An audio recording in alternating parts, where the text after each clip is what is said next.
Assalamualaikum warahmatullahi wabarakatuh. Nama saya Rika Azizah, mahasiswa Universitas Juanda, Fakultas Hukum, semester 3 dengan NIM E201071. Baik, di sini saya akan membacakan tulisan karya dosen saya, Inayatullah Hasim, yang berjudul Allah Sungguh Dekat. Nah, seringkali kita merasa bahwa diri kita ini jauh dari Allah Subhanahu wa Ta'ala. Doa-doa kita itu sangat susah didengar dan dikabulkan oleh Allah Subhanahu wa Ta'ala. Akibatnya kemalasan menghampiri kita. Padahal seharusnya kita ini tetap berdoa, karena Allah menganjurkan kita untuk tetap berdoa, dan doa sejatinya adalah senjatanya umat muslim.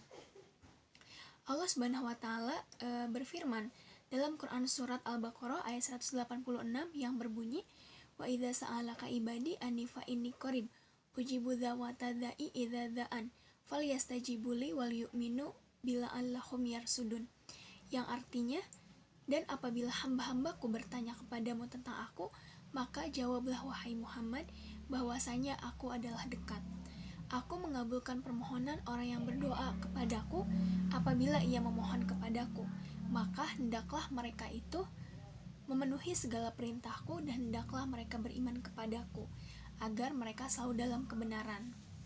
Nah, ayat itu sangat menarik untuk kita renungkan sama-sama. Pertama, dari sisi segi bahasa, Allah Subhanahu wa Ta'ala menggunakan kata ibadi yang bermakna hamba atau hambaku yang beriman. Kemudian arti lainnya adalah sekelompok orang saja yang benar-benar menghabiskan waktunya dalam beribadah kepada Allah Subhanahu wa Ta'ala. Dengan kata lain, Allah Subhanahu wa Ta'ala menegaskan kepada setiap hambanya bahwa Dia Maha dekat dengan kita tanpa membedakan apakah kita seorang yang rajin beribadah atau tidak, apakah dia dari profesi yang tinggi atau tidak, seperti pilot, kiai, politisi, guru, supir angkot, bahkan pemulung. Mereka semua sangat dekat dengan Allah Subhanahu wa Ta'ala. Yang kedua, ulama mengatakan sebab turun ayat ini adalah ketika Rasulullah SAW membacakan ayat lain dalam Al-Quran, yaitu Quran surat Ghafir ayat 60. Wa qala rabbukum ud'uuni astajib lakum, yang artinya, dan Tuhanmu berfirman, berdoalah kepadaku, niscaya akan kuperkenankan bagimu. Lalu orang-orang bertanya, ya Rasulullah, di mana dan kapan waktu yang tepat untuk kita berdoa kepada Allah? Allah kemudian menurunkan ayat yang menegaskan bahwa Dia Maha menjawab, dekat dan sungguh dekat.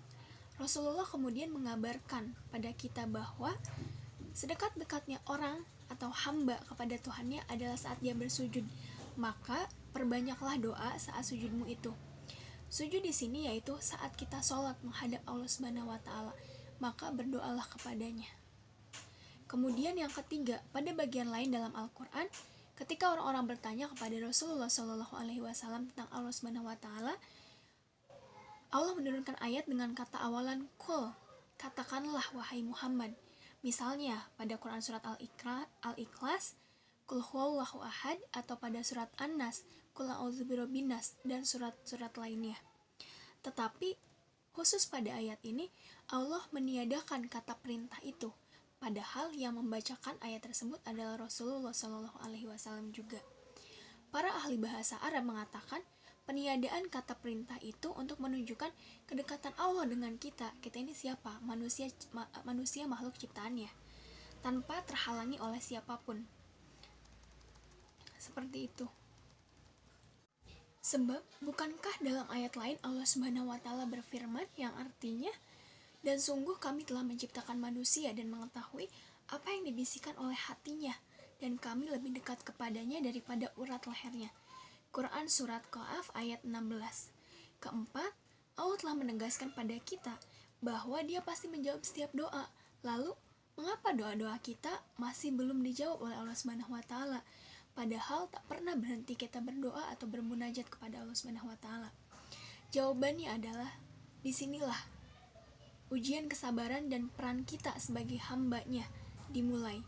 Artinya, kita harus tahu diri bahwa kita hanyalah hamba Allah, yaitu penuh kelemahan dan kekurangan, bahwasanya kita harus tetap berdoa mengharapkan ridho Allah Subhanahu wa taala dengan tidak henti-hentinya, dan tetap kita harus berhusnuzon kepada Allah Subhanahu wa taala bahwasanya doa-doa kita akan didengar oleh Allah Subhanahu wa taala. Oleh karena itu, Ali bin Abi Thalib mengatakan, "Sungguh aku berdoa kepada Allah Subhanahu wa taala untuk setiap kebutuhanku. Jika Allah berikan sesuai permintaanku, aku berbahagia hanya sekali. Dan jika keinginanku tak dipenuhi, dan aku berbahagia 10 kali." Mengapa? Maka kita bertanya-tanya. Sebab yang pertama adalah pilihannya, pilihan Ali bin Abi Thalib. Dan yang kedua adalah pilihan Allah. Maksudnya, sungguh Allah, sungguh dialah yang maha menentukan apa yang kita tidak ketahui. Bisa saja kita meminta, tapi Allah belum mengabulkan. Allah tahu apa yang baik untuk kita, apa yang kita butuhkan. Maka kita harus berbaik sangka, husnuzon kepada Allah Subhanahu wa taala sambil terus ikhtiar dalam menggapai kebaikan.